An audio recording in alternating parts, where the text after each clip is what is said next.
What's up, everybody? How you doing? Welcome back to the Punk Rock Review. I am doing an album review right now, so shout out to my boys in Die Young. This is their new EP. I've known these dudes for a very long time, so I saw that they were doing this. Daniel and I talked, and I bought a few copies for the shop, and I was like, hey, if I get them, I'll review one for you. I would love to listen to it. So he sent them out to me, and here we are. So yeah, I'm gonna show you guys a couple of things about the vinyl, because it is a vinyl. They also have a CD and a cassette tape available. I think there's only a handful of each remaining at the time of recording this, so there's not a lot of copies left. I don't think there's a lot of copies pressed of the LP or the vinyl version of it either. So this is called Die Young Wanted to Believe. It is an EP. It's single side 12-inch EP with an etched B-side. I haven't really looked a lot at it yet because I was waiting to kind of show you guys, but I did peek at it and it looks really pretty. The colors are awesome. It has got, what is it, 5 songs on it. I think it's somewhere like 15 minutes, something like that. So there's a little write-up I'll read for you guys. It says, Die Young originally came together in late 2002 in Houston, Texas. The band's early releases, The Message, which is an album I have owned many times and really enjoy, Survival Instinct, and Graven Images, carried them all over the world on DIY tours until their breakup in 2009. The 2008 EP Loss on A389 Records was meant to be the band's final release ever. However, after 4 years of hiatus, Die Young reunited in late 2013 to craft a new record called Chosen Path. It brought them some key fest appearances and touring in North America with legendary hardcore bands like Catharsis and Madball. Dude, Madball, that's crazy. Eventually landing themselves a deal with solidly built heavy music label Good Fight Music for the release of the eclectic full-length No Illusions in the summer of 2016. In early 2018, Die Young released an EP called The God for Which We Suffer, which strays more than ever from their historically political, lyrical content into more personal themes of love, loss, and psychological themes. Die Young returns to the fold in full form in 2025 with their first release in 9 years titled Wanted to Believe, a 14-minute kick in the face which musically continues to evolve the style of hardcore they've been best known for, while lyrically tackling the psychology of conflict in the post-truth era. So it came out on April 4th, 2025. It is on vinyl, it is on CD, it is on cassette. Obviously, it's streaming everywhere. We're going to take a look at a couple of these records. I got 3 different colors we'll look at. 4 copies are going to end up on my web store, so if you're interested, I'll be selling a couple of copies. Either way, no worries. But yeah, give me a second. I'll flip this camera around. We'll take a look at these records and listen to it. Okay, so we've got 5 copies of the record. I've got 1 of one color and then 2 of 2 other color variations. So we've got this yellow, black, and red vinyl. It looks pretty nice. Actually, I kind of like it. It's obviously it's the colors of the record, but it's let's see here. Yeah, it's really pretty, and it comes in this nice thick plastic sleeve. Then we've got, let's see, this is also the yellow, black, and red as well. Yeah, it's another one of those. So these will be up on the web store. Then I've got this one here, which is probably one that I'm keeping. Purple, red, and blue. We've got 2 copies like this, which I'm keeping. One of, I think I'm going to keep the other one. Here, I'll show you what it looks like outside of the... It's pretty nice. Check that out. Ooh! This is freaking gorgeous, man. I think I might actually... Oh, yeah, I forgot to show you guys this. It's etched on the second side. So it's got their logo. That is so dope. Man. Look at that. Look at that. Damn. Daniel, if you're seeing this, bro, good job, man. As a fan of music, I'm stoked to listen to it. But as a record collector and a dealer of this stuff, man, I applaud you. This is fantastic work. And I'm sure you had a lot to do with every single bit of it. I've known you for a long time. And you know, if nothing else, you've always been a hard worker and very particular in a good way.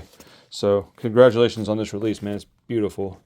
I'm excited to listen to it here in a second. Okay, this is the one that I think I'm keeping. Yeah, for whatever reason, I like the lack of splatter on this one. I thought it was awesome looking. And so I'm going to keep this one here. And then we have this one other one. It's a purple and yellow. And it's got a, or it's like a, I don't understand. I don't know how to describe this other one, but it's real pretty. But there's only 100 of these. Check this one out. It's a purple and yellow like mixture. I don't know. It's crazy looking. It's called Ripple. You can't really see it, but there's like variants in the vinyl. It's pretty cool. Very, very pretty piece of vinyl.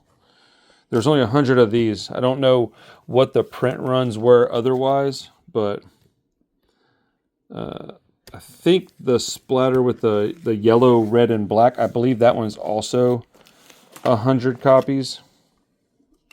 They each come with a... Oh, I should have taken this out. Sorry, I'm tired. It's kind of late. Very, very nice layout on a more of a matte finish. It's not super high gloss. I hate high gloss stuff. So, just kind of simple. I don't know. This reminds me of like what's Jacob Bannon's label called? Death Wish, maybe? It reminds me a little bit of like early 2000s Death Wish stuff. I find that to be a good thing personally. Crap, one of these is missing the download card. I'll figure that out. So they all come with a download card. I'm not going to show you the code, obviously. Get you a digital copy of the album. And then on the inside, there is a actually nice, high quality, thick, like you hear that? It's not just paper. Again, on a matte finish. Like this is really pretty. Damn, dude. So I've known Daniel for a very long time. That's Daniel right there. You know, our friendship has varied over the years. I was a big piece of crap for a long time. So, you know, damn, this is awesome. Michael's a great drummer. Shout out to James Rynierson, also a buddy of mine. Played drums with a lot of bands, and I'm pretty certain he played drums with Die Young for a while, like a long while. But even if you didn't, love you, brother. I'm sure you're watching this. That's the homie, dude. He played drums with my very first, like, real hardcore band called Everybody Freeze. It was like this really bad beatdown stuff. It was fun, man. Oh, I wish I had this stuff recorded. Dude, we had a blast, or at least I did. Man, back in the day, I was a giant moron, so I had a lot of fun. A lot of people's expense.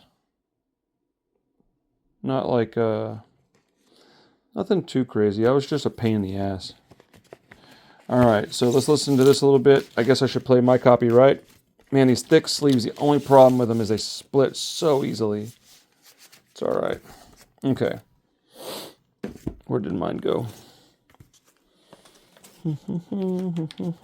There we go. There we go. Okay.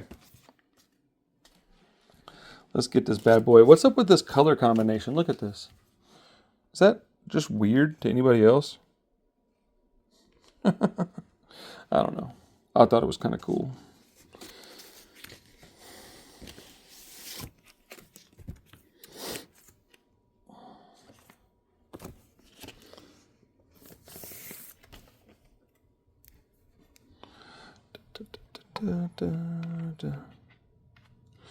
Ooh, that looks nice. Doesn't that look pretty? My goodness.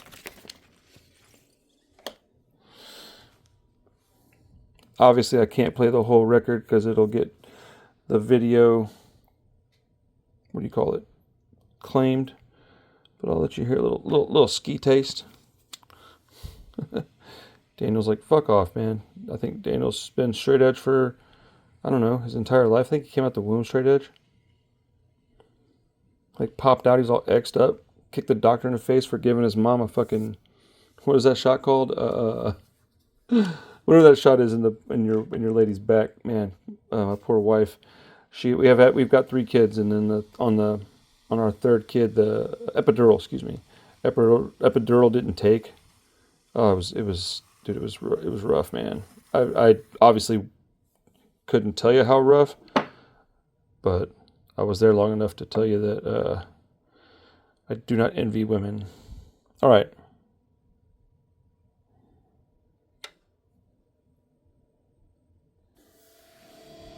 You get a good feeling when you kill an enemy. I always did.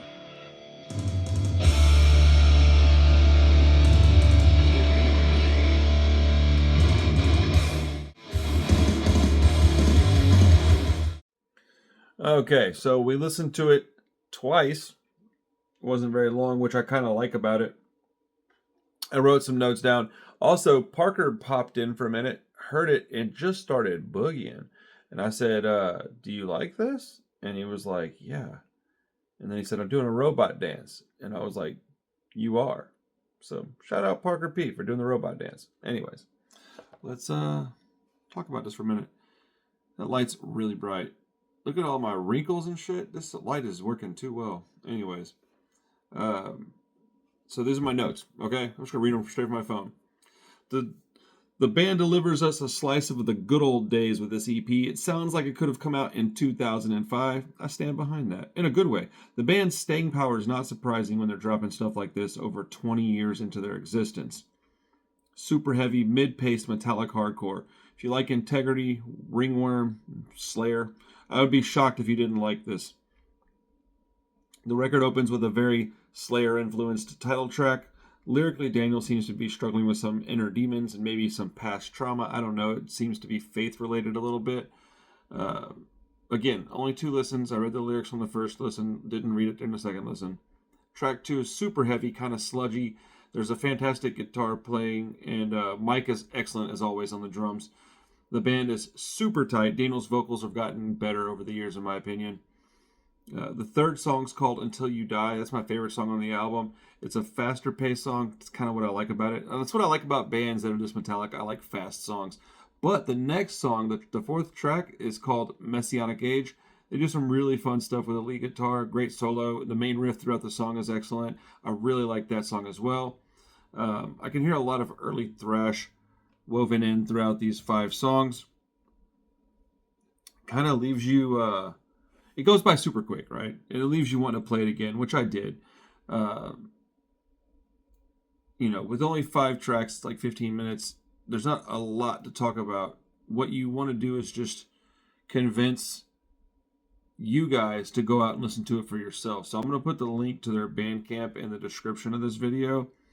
Please go listen to this. And if they have a copy left, please buy it. If you don't have one from them, pick one up from me. This is really good. Okay, you guys know I don't really care for metal, so maybe it's the fact that I know these guys, I'm a little biased, but I thought it was excellent. The production is incredibly good. Like, honestly, I wasn't sure what to expect. I've been listening to Die Young play for 20 years, so I kind of knew, or I had an idea. They've gotten more metal over the years. Back in the early 2000s, mid 2000s, they were more of a hardcore band with a metal edge. They're like a metal band with a slight bit of hardcore at this point. I like Daniel's vocals a lot more now. They've gotten a little more refined. He's figured out how to... And I didn't listen to their last album, so they might be just as good or better, there on that album. But, yeah, I really enjoyed this. So the fact that it's over so quick is both a positive and a negative, though, because on one hand, I don't listen to a lot of heavy, like, metal-type music. So I don't want to be stuck sitting for 45 minutes. But it's only like 15 minutes, and I played it twice immediately, just quick, boom, boom, one after another. And I don't do that often, so that tells me a lot. The guitar playing, the band's really tight. The drums sound phenomenal. The only thing that I didn't get a lot of was the bass. But the guitar, the vocals, and the drums, perfect. Sounded so good. Yeah, I think subjectively, I'll give it like a 7.5 out of 10, but objectively, like what people that listen to this music, like a 9.5. It's really good. Do I listen to metal music? Not oddly enough, I'm wearing a Power Trip shirt right now, but no, I don't. So if I can listen to this and enjoy it and keep a copy of it, that tells you a lot right there. So I really enjoyed it. I think I might, 7.5. I think is honest and fair. It's hard for me to grade stuff when it's people that I know and care about. But, if 5 is average, 7.5 is quite a bit above that. So, and I would say that it's absolutely above average. And I think that a objective grade of like a 9 out of 10 is fair. 8.59, somewhere in that range, because it's really good, very well written, very well produced, executed just flawlessly. I can't believe how tight this fucking band is, dude. It's like it kind of needs some flaws, but I'm a dirty punk rock old guy, so I don't know. I really enjoyed it. I hope you guys check it out. I hope you listen to it. Hope you enjoy it. And yeah, go support the homies and die young. All right. Thanks for hanging out with us for a little while. I appreciate your time. Before I go, Patreon, dude, we're doing some good stuff. I got exclusive content coming now. I've got giveaways doing. We got an exclusive Discord. So please, if you have the time and desire and extra couple bucks, check out my Discord, excuse me. Check out my Patreon, and I don't know if you want to. We have a web store and this Discogs and Instagram linked in the description too if you want to check that stuff out. So, anyways, thanks a lot. Have a nice day. I'll talk to you soon. All right, peace.